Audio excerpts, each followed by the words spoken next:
Right, I was in the West End of London. Now, I'm not sure why it's called the West End.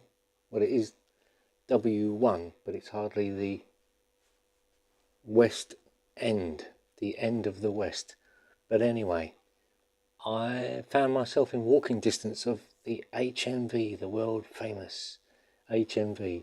His master's voice, or is it his, he, her master's voice these days?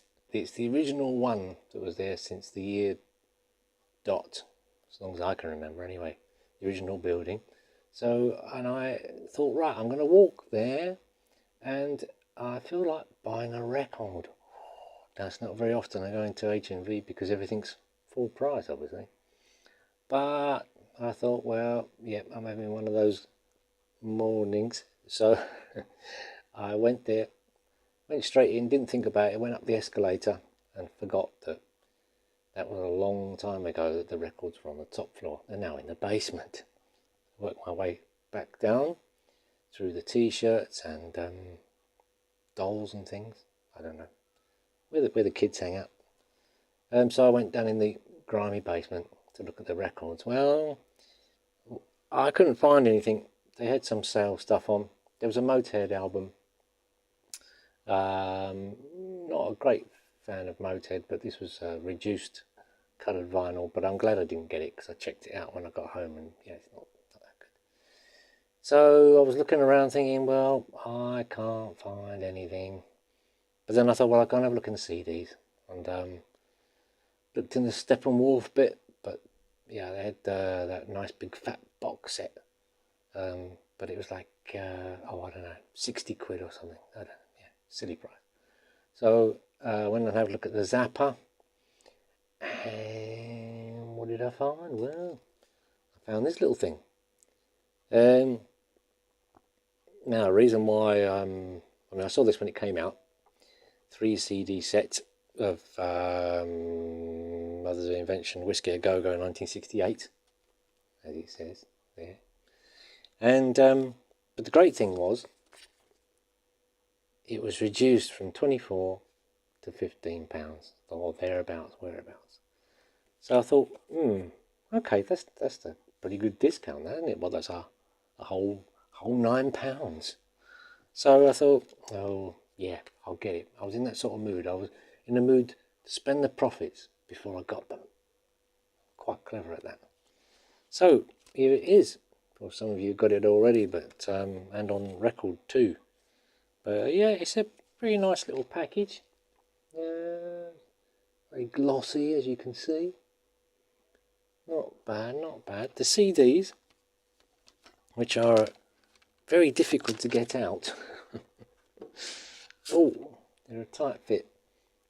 They're like this, a little, I don't know what it's meant to be. Some kind of Target. Remember there was a record label called Roulette? That's what that reminds me of. Great design record label, that. Don't have any records on the Roulette label. I think it might have been short-lived. Short-lived? Here we go. Short-lived. So, yeah, shall I go through who's on it? Yeah, I might as well. You probably know all this already.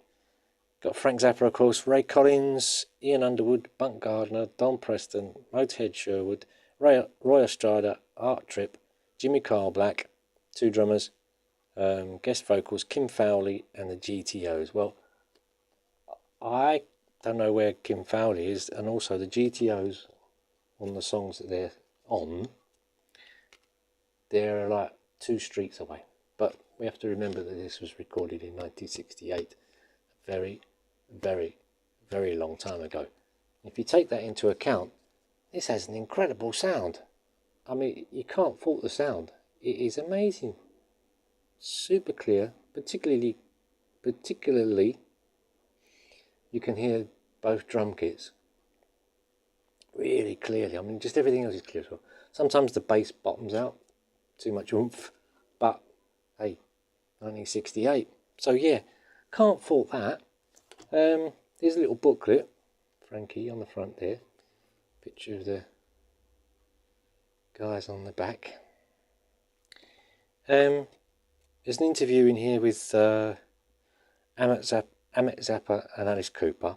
Not quite know why, but I mean, we all know the story about Frank discovering Alice Cooper, but I don't know why we need an interview.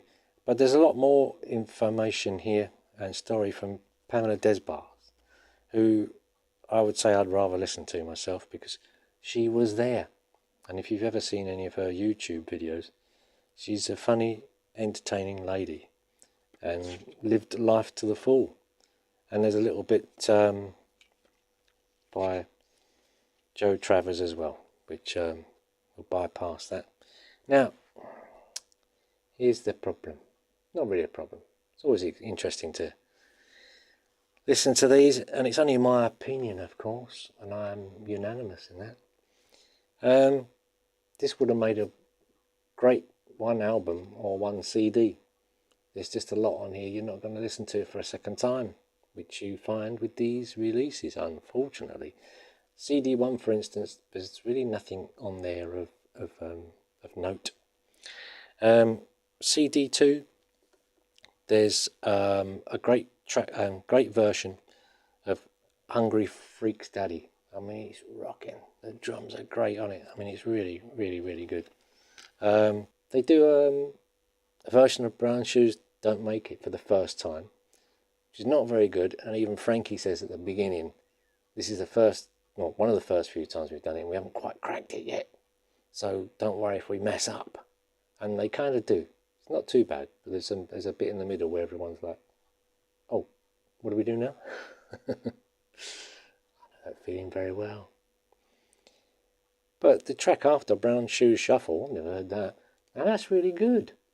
But oddly enough, when I looked at the album version, because I thought, well, the album version's not going to have so many tracks, obviously, even though it's a 2 LP. They've left that track off. So yeah, I thought maybe the 2 LP might be better, because it's such a great sound. It's going to sound fabulous on vinyl, I would have thought.